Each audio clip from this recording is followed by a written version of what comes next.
नमस्कार, मी प्रसन्न जोशी. नेहमीप्रमाणे लक्ष असतं माझ्या साम टीव्ही डिजिटल प्लॅटफॉर्मवरती आपल्या सगळ्यांचं पुन्हा एकदा स्वागत. या खास कार्यक्रमात आपल्या सगळ्यांचं स्वागत. नेहमीप्रमाणे आपण वेगळे विषय घेऊन येत असतो, बातमीच्या पलीकडे जाण्याचा प्रयत्न करत असतो, त्यावर कमेंट करत असतो, भाष्य करत असतो, बातमीमागे दडलेल्या अर्थांचा अन्वयार्थ काढण्याचा प्रयत्न करत असतो. आणि आज त्यासाठी आजच्या एपिसोडला कारणीभूत ठरलेल्या आहेत महाराष्ट्रातल्या महत्त्वाच्या नेत्या, भाजप नेत्या, सध्या तरी असलेल्या भाजप नेत्या, राम भाजपमध्ये आहे तोपर्यंत सध्या थांबलेल्या नेत्या पंकजाताई मुंडे. पंकजा मुंडे आणि त्यांचा मेळावा, त्यांचे इशारे याबद्दल बोलण्यापूर्वी मी ज्याचा माझ्या पोस्टमध्ये पण उल्लेख केलेला आहे, कारण अनेकांना कळलं नाही. मी आज माझी फेसबुक पोस्ट लिहिली की लक्ष असतं with Prasanna Joshi, Pankajatai Verna क्या, तर लोकांना कळलं नाही हा काय शब्द आहे, हा काय संबंध काय याचा. तर ज्यांनी आधी संजीव कुमार यांच्या फिल्म्स पाहिल्या असतील त्याच्यापैकी पती पत्नी और वो या फिल्ममध्ये, प्रसिद्ध फिल्ममध्ये विद्या सिन्हा आणि संजीव कुमार आहेत. आणि संजीव कुमार हे त्यांना डॉमिनेट करण्याचा प्रयत्न करत असतात. आणि दरवेळी सकाळी उठल्यापासून बीवी सुबह मुझे गरमागरम चाय मिलनी चाहिए वरना, पण नंतर ते म्हणतात मी जेव्हा आंघोळीला जात असतो तर मुझे गरमागरम पाणी मिलना चाहिए वरना. आणि ते 3-4 वेळा होतं आणि ती चिडते आणि ती शेवटी चिडून म्हणते अभिनेत्री संजीव कुमारांना, विद्या सिन्हा, की वरना क्या, वरना क्या. आणि मग ते एकदम गळपटतात आणि अगदीच त्यांचा म्हणजे मांजर होते त्यांची, अशी ते एक छान गमतीदार सीन आहे त्यामध्ये.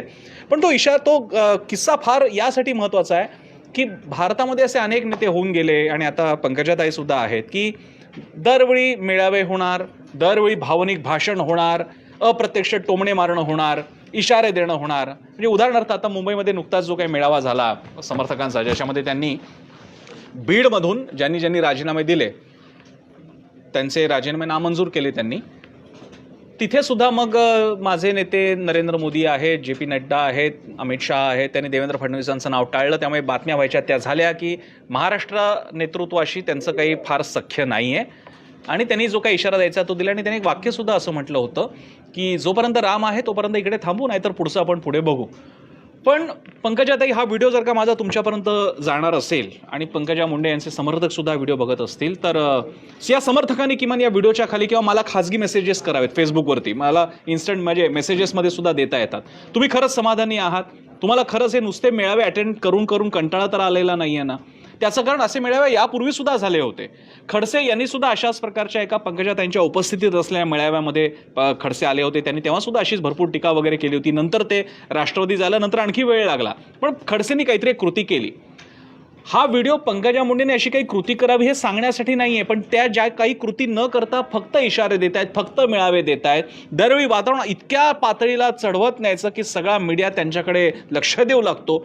आणि मग त्या म्हणणार हे माझे नेते, ते माझे नेते, माझाच पक्ष आहे, कष्टाने उभा केलेला आहे. पंकजाताई, तुमचे आधीचे व्हिडिओ जर का आपण बघितले, खास करून गेल्या काही वर्षात तुम्हाला पक्ष संघटनेमध्ये थोडंसं साईडलाईन करण्यात आल्यानंतरचे तुमचे व्हिडिओज, तुमची भाषणं बघितली तर तुम्ही नवीन मुद्दा एकही मांडत नाहीत. पंकजाताई, हे तुम्हाला कोणीतरी सांगण्याची गरज आहे. तुम्हाला कदाचित तुमच्या प्रदेशातले, विभागातले पत्रकार हे सांगणार नाहीत, तुम्हाला तुमच्या जवळचे कार्यकर्ते सांगणार नाहीत, पण हे तुम्हाला सांगावं लागेल. पंकजाताई, तुम्ही तेच बोलताय, तुम्ही काही नवी सांगत नाही आहात. तुमच्या इशाऱ्यांना पण आता काही अर्थ राहत नाहीये, कारण तुम्ही कृती ते करत नाही आहात. इतकंच नाही, तुम्ही नेमकं तुमचा काय मुद्दा आहे तोही सांगत नाही. तो फार आडून सांगताय, तो कार्यकर्त्यांना कळतोय, पण तो कार्यकर्त्यांना यापूर्वीच कळलेला आहे. नवीन तुम्ही काय सांगताय? आणि पंकजाताई, माध्यम क्षेत्रातला एक विद्यार्थी, पत्रकारितेचा विद्यार्थी म्हणून मला जे थोडंसं आकलन आहे ते तुम्हाला सांगतो की एका पातळीनंतर या इशाऱ्यांना अर्थ राहिला नाही, जो आता ती वेळ आलेली असं माझं मत आहे. त्यानंतर मग केवळ ती म्हणजे होतं असं की आमच्या टीव्हीच्या भाषेमध्ये पहिल्यांदा भरपूर लाईव्ह वगैरे होतं, नंतर मग कळतं की अरे एवढं काही नाही, एक छोटंसं कव्हरेज झालं तरी चालेल. म्हणजे मी तुम्हाला किस्सा सांगतो पंकजाताई, हा व्हिडिओ जर का तुम्ही बघणार असाल तर जुनी गोष्ट आहे. बाळासाहेब ठाकरे तेव्हा हयात होते आणि शिवाजी पार्कवरती मेळावा वगैरे झाला. मी अँकरिंग वगैरे करत होतो आमच्या चॅनलमध्ये आणि मेळावा झाला, पार पडला, दसरा मेळावा पार पडला. तर झालं असं की काहीतरी मी नीलमताईंना विचारत होतो, नीलम गोरे आमच्यासोबत त्या गेस्ट म्हणून होते, आणि मी काहीतरी त्यांना विचारायचा प्रयत्न करत होतो की यावरती का नाही बोलले, त्यावरती का नाही बोलले. तर नीलमताई म्हणाल्या की यावेळच्या दसरा मेळाव्यात बाळासाहेबांना अडचणीत किंवा बाळासाहेबांनी काही बातमी दिलेली दिसत नाही, म्हणून पत्रकारांना फारच जरा द्वेष चढला किंवा तुम्हाला फारच द्वेष चढला. मी नीलमताईंना विचारलं, नीलमताई, जर का बाळासाहेब बातमी देणार नसतील दसरा मेळाव्याच्या भाषणामध्ये तर मग तो आमचा तोटा नाही आहे. मग मुद्दा तुम्हाला विचार करावा लागेल. जर का दसरा मेळाव्यातून बातमी बनत नसेल तर मग प्रश्न आमच्यावर नाही आहे, प्रश्न तुमच्यावर आहे. मग त्या भाषणाचा अर्थ काय, त्या भाषणाचं महत्त्व ते काय, हा तुम्ही विचार करायचा आहे, असं आमचं खासगीत बोलणं झालं होतं. पण तो किस्सा आठवायचं कारण म्हणजे पंकजाताई, तुमच्या या मेळाव्यातून जर का काही हातात येणार नसेल, कार्यकर्त्यांना दिशा दिग्दर्शन होणार नसेल, कार्यकर्त्यांच्या मनातली घुसमट बाहेर येणार नसेल, तुम्ही केवळ फक्त म्हणजे क्रिकेटमध्ये थेट हात मोकळे सोडून थेट फटके मारायचे असतात, त्याच्याऐवजी फक्त टोलाटोली चालू असेल, तर एका पातळीनंतर त्या भाषणांना काही अर्थ राहणार नाही. आणि इतकंच नाही, एक पातळी अशी येईल की ज्याप्रमाणे खडसे ज्या पातळीला ते भाजप सोडून राष्ट्रवादीत गेले, तोपर्यंत इतकं ते डाऊन झालं होतं सगळं वातावरण की त्याचा काही फार माहोल नाही झाला. म्हणजे अपेक्षितच होतं की ते चाललेलं असेल.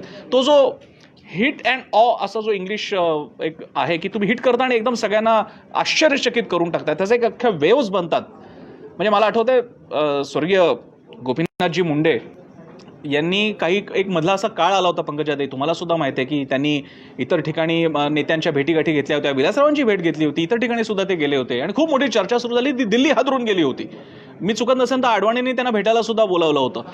आज मात्र चर्चा अशा होत्यात की पंकजा मुंडे यांना काय दिल्लीमध्ये काही हे दरडवायला बोलवण्यात आलं होतं आणि तुम्हाला स्पष्टीकरण द्यावं लागलं की माझा खूप मान सन्मान करण्यात आला वगैरे वगैरे.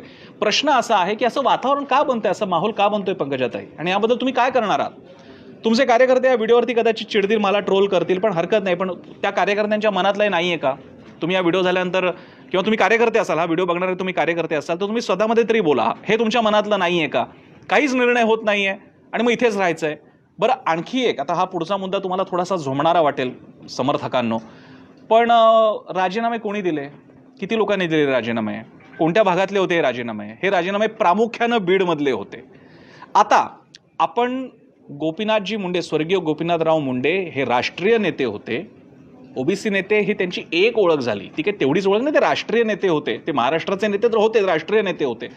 त्यांचा ऑरा, आणि त्यानंतर आपण जेव्हा बघतो की आता बीडमधल्या कार्यकर्त्यांनी फक्त राजीनामे दिले, पंकजाताई हे एक फार मोठं चिन्ह आहे, हा फार मोठा संकेत आहे की तुम्हाला पक्ष संघटनेमध्ये आपला बॅशन, आपलं मूळ, आपलं वर्चस्वाचं ठिकाण हे नेमकं त्याचा परीघ विस्तारतोय का संकुचित होत चाललाय, हे बघावं लागणार आहे पंकजाताई.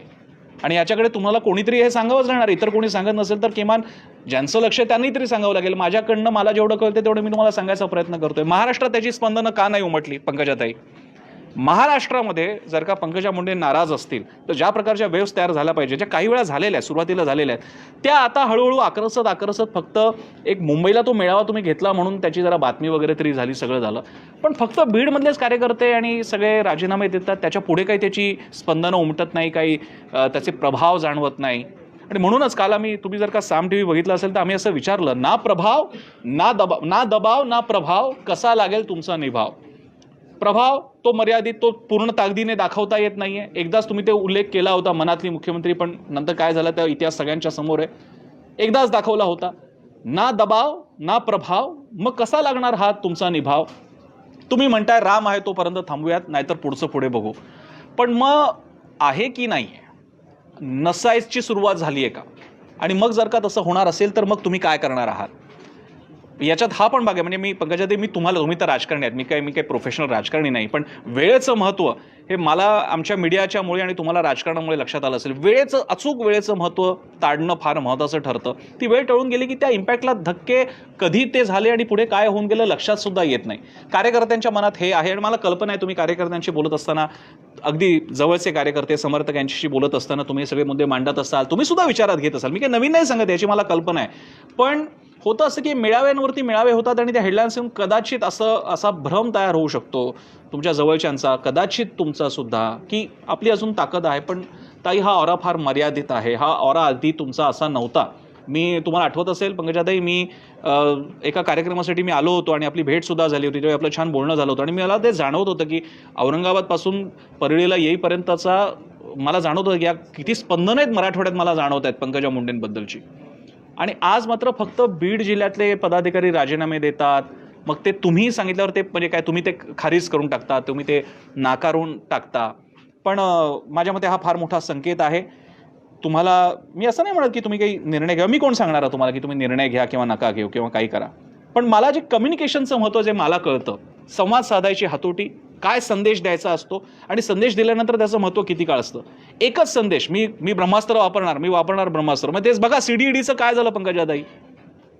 एकनाथ खडसे म्हणत होते त्यांनी ईडी लावली तर मी CD काढेन. कुठे गेली CD, काय झालं. आज त्याचे विनोद होतात, व्यंगचित्र येतात पंकजाताई पेपरमध्ये. आणि म्हणून आपले हे सगळे आक्रमक आविर्भाव, आपली आक्रमक भाषा कृतीमध्ये परावर्तित झाली नाही तर ते गडगडाटी ढग ठरतात, पाऊस मात्र पडत नाही. याच्यावरती जी एक हिंदी म्हण आहे तीच लागू होते आपल्याला. आणि अशी चर्चा आता सुरू झालेली आहे. आणि हा मेसेज एकदा तुमच्याकडच्या दिल्लीश्वरांना, प्रदेशातल्या मंडळींना एकदा लक्षात आला की मग तुमच्या या आक्रोशाकडे बघितलंही जात नाही आणि असा आक्रोश विरून जातो. आणि मग त्यांची काय अवस्था, दयनीय अवस्था होते, कशी विचित्र अवस्था होते, कोंडलेली अवस्था होते, याची उदाहरणं महाराष्ट्रामध्ये यशवंतराव चव्हाण साहेबांपासून अनेक प्रकारची दाखवता येतील. मला खात्री आहे की तुम्हाला याची जाणीव माझ्यापेक्षा जास्त असणार आहे. माझा मुद्दा फक्त तुमचा मेळावा, तुमचं भाषण, त्याच्यातून देण्यात येणारा संदेश, यातला कम्युनिकेशनचा जो संबंध माझ्याशी पत्रकार म्हणून येतो तेवढ्यापुरता मी मांडायचा प्रयत्न केला. माझं बोलणं इकडे थांबतंय, पण नेहमीप्रमाणे मी या फेसबुक लाईव्हमध्ये लोकांच्या कमेंट्स येतात त्या मी घेण्याचा प्रयत्न करत असतो. मला 2-3 ठिकाणी जाऊन या कमेंट्स बघाव्या लागतात. एक साम TVच्या आमच्या फेसबुक पेजवरती जातो, त्या कमेंट्स मी बघतो. माझ्या फेसबुक अकाउंटवरती मी ते शेअर केलेलं असतं, तिकडे सुद्धा जाऊन मला बघावं लागतं की कोणत्या कमेंट्स आलेल्या. त्यामुळे मी आता सगळीकडे चेक करतो. 200-300 कमेंट्स असतात, त्यामुळे मला सगळ्यांच्या कमेंट्स घेता येत नाही. याबद्दल मी दिलगीर आहे, तुम्ही सगळ्यांनी समजून घ्या मला, पण मी कमेंट्स घेतो. मी आता साम TVच्या फेसबुक पेजच्या खाली येणाऱ्या कमेंट्स मी तुम्हाला देतो, आपल्या व्हिडिओच्या खाली येत आहेत. दिलीप शिरपूरकर म्हणतात, पक्षादेश मान्य करणे निष्ठेची खरी कसोटी आहे. चांगलं कार्य केलं तर योग्यरित्या पावती मिळेलच. वडिलांची पुण्याई जास्तीत जास्त 10 वर्ष कामाला येईल, पुढे मग कामच दाखवावं लागेल वगैरे वगैरे. आणि त्यांनी मोठा खूप हे लिहिलेलं आहे. एका ठिकाणी लिहिले, पूनमताईसारखे राहायला काय हरकत आहे, त्या वडिलांच्या पुण्याचा वापर करत नाहीत वगैरे. असं नाही आहे. दिलीप शिरपूरकरजी, तुम्ही फार मोठे दावे केलेले आहेत. पंकजा मुंडे आणि पूनम महाजन यांची तुलना नाही होऊ शकत. लोकसंचय आणि लोकांचं नेतृत्व आणि लोकांमध्ये असणारं प्रेम, याची क्वांटिटी जी पाहायला मिळते ना, ती मराठवाड्यात पंकजा मुंडे आणि मुंडे फॅमिलीची खूप वेगळी आहे आणि पूनम महाजनांची ती खूप मर्यादित आहे. त्यामुळे ही तुलनाच चुकीची आहे. त्यामुळे पूनम महाजन यांना जर का थोडंसं धाकटवून काम करावं लागत असेल तर ती त्यांची इच्छा नसून ती परिस्थिती आहे. पंकजा मुंडेंच्या बाबतीत ती परिस्थिती नाही, त्यामुळे तुम्ही गल्लत करताय. सम्राट बडे म्हणतात, अहो जो पक्ष मुंडे साहेबांनी इतक्या मेहनतीने मोठा केला तो असा सहजासहजी एका माणसामुळे सोडायचा का, असं तुम्ही मला म्हणतात का प्रसन्नाजी. नाही, मी कुठे म्हणतोय, मी म्हणालोच ना, पक्ष सोडणं वगैरे नाही, पण मग नेमकं काय तुम्ही तुमचं ताकद तरी दाखवून दिली पाहिजे किंवा त्या तुमच्या ताकदीला दुसऱ्यांनी तरी रेसिप्रोकेट केलं पाहिजे. हे होत नाही सम्राट बडे, ते मी सांगायचा प्रयत्न करतोय. हां, हेमंत नलावडे म्हणतात, तेवढी हिंमत फक्त राजसाहेबांमध्ये होते, बाकी कुणी, एवढंच लिहिलंय, पुढे कदाचित राहिलेलं दिसतंय. मी असं नाही म्हणत नलावडेजी, मी पहिल्यांदापासून म्हणतो हे म्हणणं फार सोपं आहे, द्या पक्ष सोडून, करूयात वेगळी वाटचाल वगैरे, समर्थक पण म्हणत असतात. असं नसतं. नेत्यांसमोर फार वेगळ्या प्रकारच्या गोष्टींची आव्हानं असतात, त्यांना बघावं लागतं की नेमकी ताकद ही खेळी कितपत खेळायची की नाही. राष्ट्रवादीचे सर्वोच्च नेते आणि महाराष्ट्राचे देशाचे नेते असणाऱ्या शरद पवारांना सुद्धा त्यांनी जेव्हा जेव्हा प्रयोग केले, फार मोठी दीर्घकालीन विचार करून ती रिस्क घ्यायची असते, कारण ही अशी रिस्क आयुष्यात एखाद दुसऱ्यांदा घेता येत असते. त्यामुळे मी असं कुठेही म्हणत नाही ना, माझा दावा आहे की तुम्ही काहीतरी कृती करून दाखवा म्हणजे पक्ष सोडा, असं मी कुठेही म्हटलेलं नाही. माधव ओक म्हणतात, अतिमहत्वाकांक्षा, अतिगर्व, अतिलोभ, परिणाम लयास जाणे. पण असं नेमकं तुम्ही कोणाकोणाबद्दल म्हणतायत, आणि म्हणजे पंकजा मुंडेंबद्दल म्हणताय का भाजपमधल्या अनेकांबद्दल म्हणताय, ते मला कळलेलं नाही. आणखी मी कमेंट्स बघतोय. विलास पाटील म्हणतात, चेक करा साहेब, मी बघतोय कमेंट. विनायक मुसळे म्हणतात, जोशी आहेस ना तू, फडणवीसशी चाटणार तू. वेल, मी आता याच्याबद्दल काही बोलू शकत नाही, काय इतक्या कमेंट्स मला येत असतात. तुम्ही शेवटी जज करायचं आहे मला, की मला आमच्या बातम्यांना, आमच्या कमेंट्सना, आमच्या सगळ्यांना तुम्ही जज करा. तुम्हाला असं वाटतंय का? माझ्या आत्तापर्यंतचे व्हिडिओ बघा, टीका टिप्पणी बघा, सगळी तुम्ही जरूर बघू शकता. आणखी ओके, गुरु नागणे म्हणतात, तवा गरम आहे तोपर्यंत हातोडा मारावा, नाथाभाऊंनी हीच चूक केली. मी असे शब्द नाही म्हणत आहे, पण माझं एक मात्र आहे, म्हणजे अगदी याच भाषेत म्हणायचं झालं असेल तर, म्हणजे तवा गरम असताना काय तो नीट स्पष्ट मेसेज द्या, किंवा असे कृती करू नका, कारण दरवेळी ती कृती, पंकजाताई हा पण मुद्दा बरोबर महत्त्वाचा आहे, अशी कृती ही पक्ष नेतृत्वाला, विशेषतः भाजपचं जेवढं माझं आकलन आहे, तुम्ही आतमध्ये आहात, मी बाहेर आहे, पण संघटना आणि व्यक्तीपेक्षा पक्षाचं महत्त्व अधोरेखित, तुम्ही हे बोलून दाखवता की देश प्रथम, पक्षानंतर स्वतः सगळ्यात शेवटी ही आमच्या पक्षाची ध्येय धोरणं आहेत, ते म्हणायला खरं असलं तरी तुम्हाला आणि तुमच्याकडच्या सगळ्या लोकांमधून पुढे आलेल्या मास लीडर्सना माहिती आहे की शेवटी आपलं महत्त्व असलं पाहिजे, राहिलं पाहिजे, हेच तो सगळ्यांना माहीत असतं आणि प्रत्येक पक्षामध्ये माहीत असतं. बाकीचं सगळं ठीक आहे. ती धारणा महत्त्वाची असली तरी प्रॅक्टिकली ती नसते. पण हे पण तितकंच खरं आहे की अशा वेळी जेव्हा तुम्ही अशी भूमिका घेता, दरवेळी मेळावे घेता, एक प्रकारे चॅलेंज करण्याचा प्रयत्न असतो, त्याचे फार चुकीचे मेसेज दिल्लीत जात असतात, महाराष्ट्राच्या पातळीला जात असतात. मग त्याचं पुढे काय होणार हा मुद्दा आहे. कारण ती पक्षशिस्तीचा भंग तर इनडायरेक्टली मानणार नाही, तुम्हाला कोणी बोलून नाही दाखवणार, पण त्याचा अर्थ तर तसा निघत असतो. ओके, शकील मुजावर म्हणतात बीजेपीला मास लीडर नको आहे, त्यांना फक्त हो म्हणणारे लोक पाहिजेत. असा त्यांचा इतिहास नाही दिसत. त्यांच्याकडे भरपूर मास लीडर झाले. सगळ्यात मोठे मास लीडर नरेंद्र मोदी आहेच त्या पक्षाच्या शीर्षस्थ स्थानी. त्यामुळे मला असं नाही वाटत मास लीडर नको असणं कोणत्याच पक्षाला परवडणारं नसतं. त्याचं सगळ्यात मोठं उदाहरण म्हणजे काँग्रेस पक्ष. मगाशी आम्ही बातमीसुद्धा दाखवली की कौन बनेगा करोडपतीच्या कार्यक्रमात एका महिलेला पक्षही आठवला नाही तो. आणखी कुठले काही मुद्दे असतील तर मी बघतो, काही चांगले मुद्दे असतील तर मी घेतो, नाही तर ओके.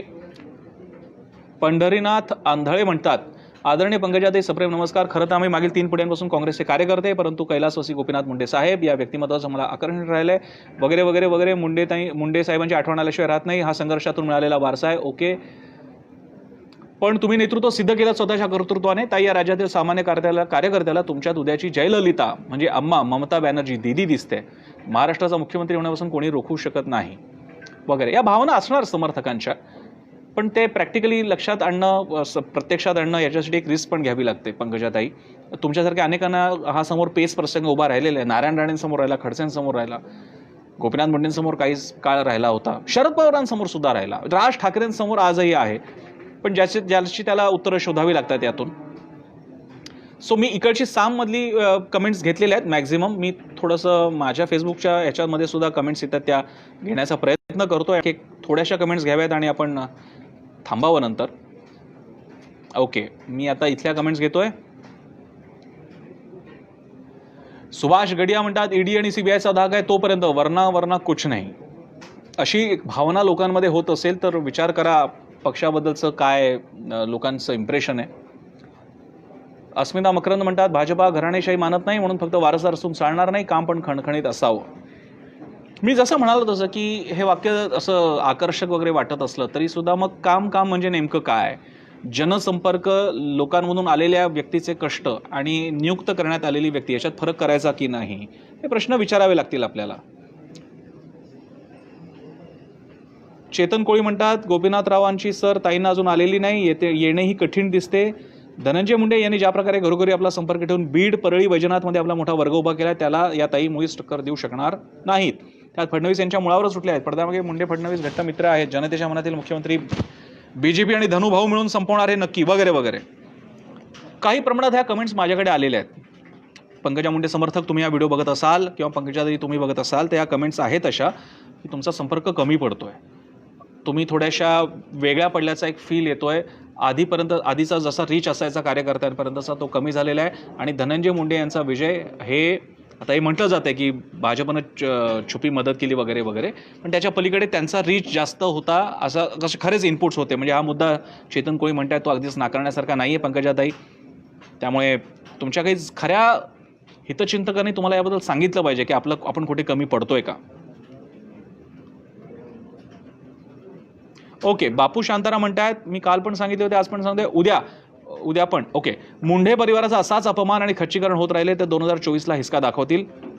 पंकजा मुंडे यांच्या पत्रकार परिषदेतील विचार खूप सावध भूमिका घेऊन मांडले आहेत. सध्या जो भाजपच्या विरुद्ध जाईल त्याच्या मागे ईडी, सीबीआय, एनआय लावल्या जातात वगैरे वगैरे वगैरे. खडसे हे त्याचं उदाहरण आहे वगैरे वगैरे. पण मुंडे कुटुंबातल्या आतल्यात खूप असंतोष पसरला याची जाणीव होते. त्याचं पुढे काय, तोच तर मुद्दा आहे.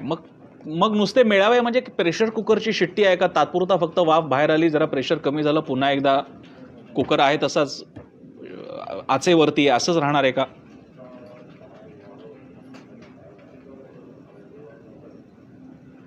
प्रवीण पैठणकर म्हणतात आपल्याच कार्यकर्त्याला मंत्रिपद मिळाले हे पंकजाताईंनी सांगायला पाहिजे होते, पण त्यांच्या भाषणातून त्यांच्या घरात मंत्रिपद मिळाले नाही ही खंत स्पष्ट दिसत होती. मी चुकत नाही तर मी स्वतःही ती मेळावा अटेंड पाहिलेला आहे मी. त्याच्यात त्यांनी असं म्हटलेलं आहे की माझ्या समाजातल्या कोणाला मिळत असेल तर तुम्हाला आनंदच असं म्हटलेलं आहे. त्यामुळे असा आपण आरोप करू शकत नाही.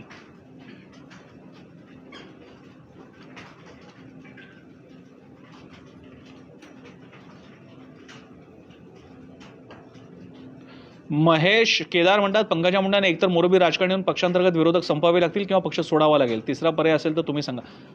पक्षांतर्गत विरोधक संपवावे लागतील किंवा पक्ष सोडावा लागेल, तिसरा पर्याय आहे महेश केदार. तिसरा पर्याय हा आहे की पंकजा मुंडेंनी असं म्हणणं की माझे नेते हे नरेंद्र मोदी, अमित शाह, जे.पी. नड्डा आहेत. हा तो तिसरा पर्याय आहे ज्याच्यात विरोधकांना संपायची गरज नाही, पक्ष सोडायची गरज नाही आहे.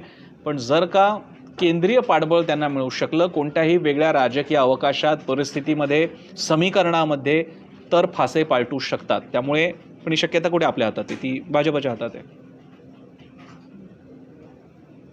एका कोण आहे गहिनीनाथ लोखंडे म्हणतात एका पक्षाने काय काय द्यायला पाहिजे, आणखी एका घरात आमदार, एकाच घरात खासदार, की महाराष्ट्रात सरकार होतं तेव्हा मंत्रिपद. मला नाही वाटत भाजपने अन्याय केला, विचार करण्याची गरज आहे.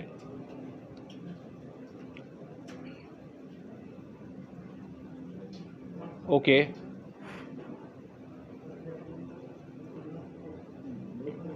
काही तेच मुद्दे ते मी शक्यतो घेत नाही आहेत. महाराष्ट्रकडू आबासाहेब पाटील यांची काही एक मला कमेंट आली आहे. पंकजा मुंडेंना मोदी, शाह, नड्डा नेते वाटतात खरं, पण मोदी, शाह, नड्डा यांचा जीव पंकजापेक्षा फडणवीस यांच्यात गुंतलेला आहे. मी मगाशी तेच म्हणत होतो. पंकजा मुंडे यांचा प्रवास आता खऱ्या अर्थानं खडसेंच्या वाटेने सुरू होईल. फडणवीस यांनी पंकजा मुंडेंच्या खच्चीकरणासाठी सुरेश दास, विनायक मेटे, राम शिंदे वगैरे नेत्यांना आधीच ताकद दिली होती. पंकजा यांना परळीतच अडकून ठेवण्यासाठी विधानसभेला धनंजय मुंडेंना रसद पुरवल्याचं बोललं जात आहे वगैरे वगैरे वगैरे वगैरे सगळं. ते मी अगदी ब्रीफमध्ये ते मी म्हणालेलो आहे. 2014मध्ये सुद्धा ते दिसलं. आणि मी हाही उल्लेख केला की पंकजाताईंसाठी फक्त बीड जिल्ह्यातलेच राजीनामे येत असतील तर ते कौतुक नसून पंकजाताई तो इशारा आहे की आपला प्रभावाचा प्रदेश संकुचित होत चाललाय, आकुंचित होत चाललाय.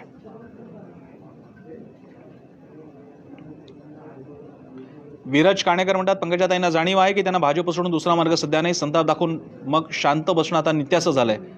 पक्ष धरून ठेवला तर अपमान, सोडला तर ईडी, अशी अवस्था होईल याची त्यांना कल्पना आहे. गोविंद वाघमारे म्हणतात मालकीच्या घरात भाडेकरू झाले आहेत पंकजाताई.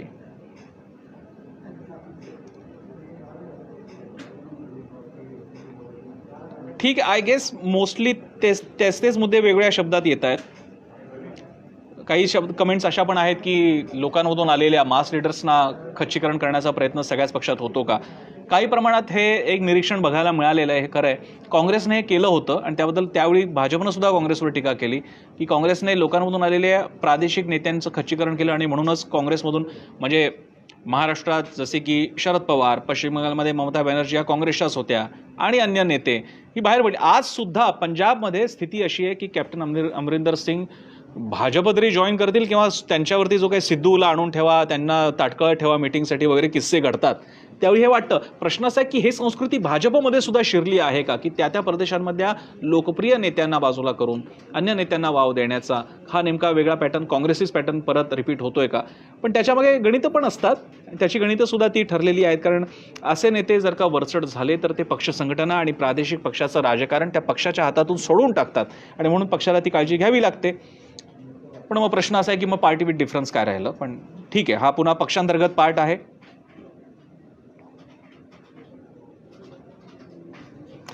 गणेश गहिनीनाथ गरजे म्हणतात या सगळ्याची सुरुवात केंद्रात नरेंद्र, राज्यात देवेंद्र इथपासून झाली होती. पंकजा मुंडे हवेत जातात आणि तितक्याच वेगानं जमिनीवर येतात. जमिनीवर आल्यावर मग त्यांना कधी विमानतळावर, कधी दसरा मेळाव्यात, तर कधी वरळीत अशा केविलवाण्या शक्ती प्रदर्शनाची गरज पडते.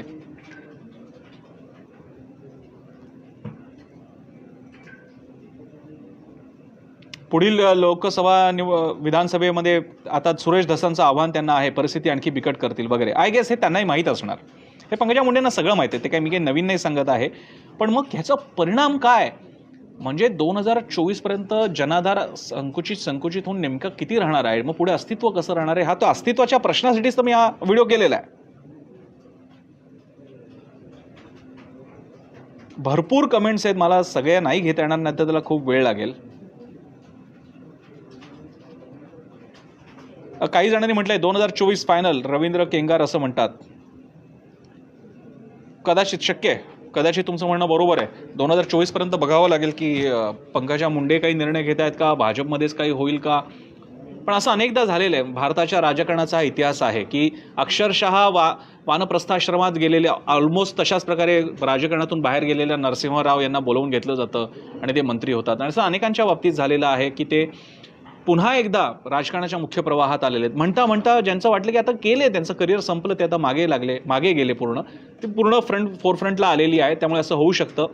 पंकजा मुंडेंच्या बाबतीत हा एवढा सगळा व्हिडिओ करायचं कारण म्हणजे त्या एक महत्त्वाच्या नेत्या आहेत, कष्टातून वर आलेल्या आहेत. केवळ मुंडे घराण्याचा वारसा असं म्हणणं त्यांच्यावर अन्याय ठरेल. त्यांनी स्वतःसुद्धा कष्ट केलेले आहेत, पण त्या यशाच्या परिघाला आता जरा वाळवी लागली आहे का? आणि ते सांगण्याचंच काम पत्रकारांचं असतं. नेमकं काय घडतंय त्याच्यावरती लक्ष ठेवणे पत्रकारांचं काम असतं आणि म्हणूनच तर आपलं लक्ष असतं. म्हणून तर आपल्या कार्यक्रमाचं नाव आहे लक्ष असतं माझं. त्यामुळे पंकजाताई, मला जे वाटलं ते तुम्हाला आणि तुमचे समर्थक बघत असतील तर तुम्हाला सांगण्याचा प्रयत्न होता. दरवेळी नुसत्या भाषणातून आणि मेळाव्यातून शक्तीप्रदर्शन होईल, पण नंतर तो केवळ एक फुगा ठरेल ज्याच्यामध्ये ताकद नाही आहे, नुसती हवा आहे. आणि नुसती हवाच करायची असेल तर ती कधी करता येईल, पण हवेने वादळाचं रूप घेतल्याशिवाय त्या हवेला काही अर्थ नाही. हा व्हिडिओ तुम्हाला कसा वाटला मला जरूर कळवा. या व्हिडिओच्या खाली मी तुमच्या कमेंटची वाट पाहतो. तुम्ही मला व्यक्तिगतसुद्धा कमेंट्स करू शकता. फेसबुकवरती आहे मी, ट्विटरवरती आहे. याशिवाय साम डिजिटलच्या विविध प्लॅटफॉर्म्सना तुम्ही सबस्क्राईब करा, लाईक करा, फॉलो करा आणि सगळ्यात महत्त्वाचं म्हणजे पाहत राहा साम TV, सामर्थ्य महाराष्ट्राचे.